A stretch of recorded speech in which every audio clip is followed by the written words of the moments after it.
Сәлем, досым, сен бәрі бар арнасындасың, және бүгін біз саған ең айлакер жұмбақтар мен басқа тырғыштарды дайындадық. Олар сені нағыз детектив ретінде сезіндіреді. Бірақ бейнені бастамас бұрын лайк басуды ұмытпа. Дайын болған соң бүгінгі алғашқы жұмбақты тыңда. Жұмбақ 1. Чарлидің жаңа өмірі. Чарли тамаша дәрігер, бірақ оның өмірінде қиын кездер басталды. Оны өзінің жұмысына байланысты қылмыскерлер қудалауда. Чарли бұған шыдай алмады және жаңа өмір бастауды шешті. Ол ең қажетті заттарын жинап, мүлде таныс емес қалаға жасырын көшіп кетті.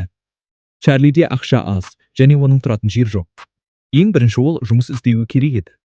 Бүкіл күнін ол ауруханаларда аралаумен өткізді, бірақ ешқайсысында бос орын жоқ болды. Ақырында Чарли бірнеше жұмыс жарнамасын байқады. Бұл оның мүмкіндігі. Оған қай жұмысқа барғаны дұрыс екенін шешуге көмектесесің бе?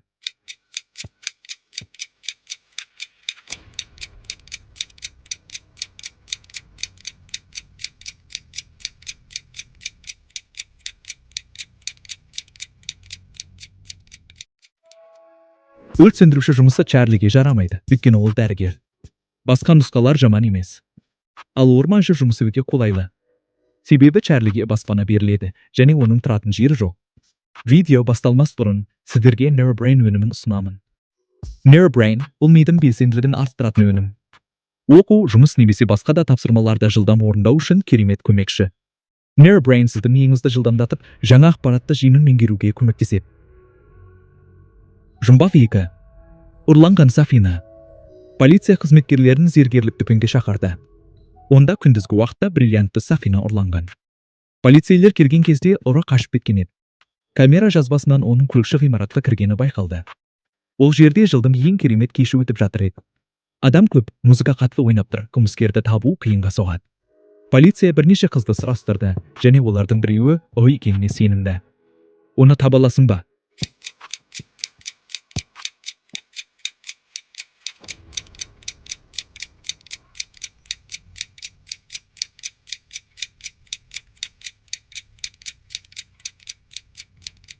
Міне, осы қыздың шаш үлгісі камера жазбасындағы ұрының шаш үлгісімен бірдей. Бұл қылмыскер. Оның қолында ұрланған сафина болуы керек.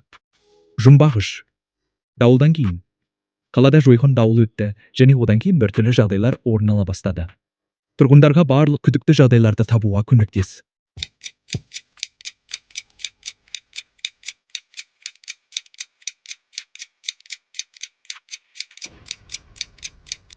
Автобуста динозавр бар. Ол мұнда қалай тап болды?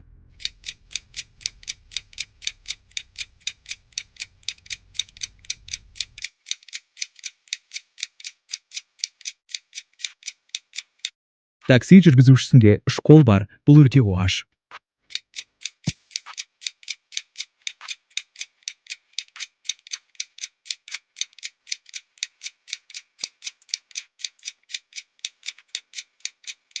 Үйдің көлеміндей үлкен мысық. Бұл мүмкін емес қой.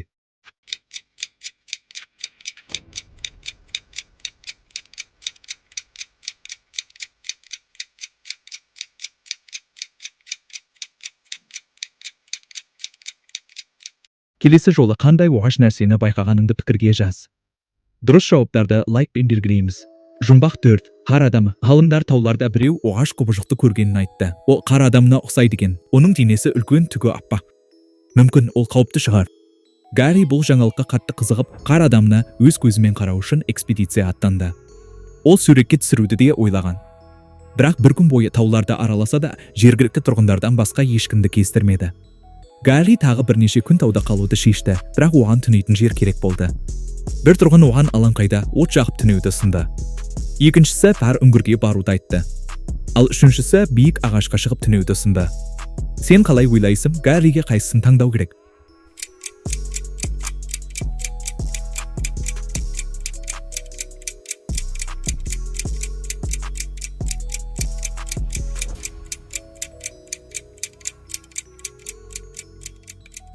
Ең қауіпсізі үңгір. Қар адамы сонда кіре алмайды, ал ағашта Гарри демала алмайды.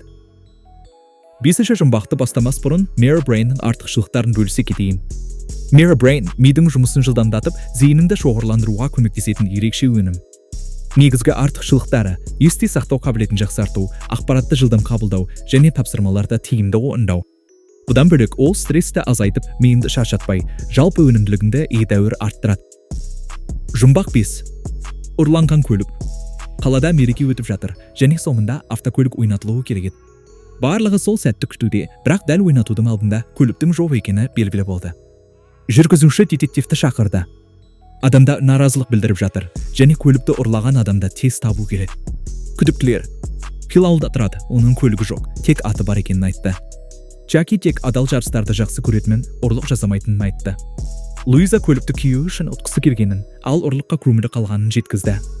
Кім кінәлі?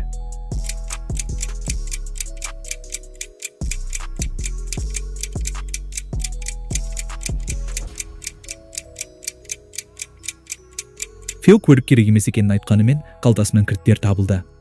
Оның үстіне кілттер ұрланған көлік маркасымен сәйкес келеді. Демек, ол ұры артық эмодзиді тап. Қалған эмодзилер арасында артық біреуін тап.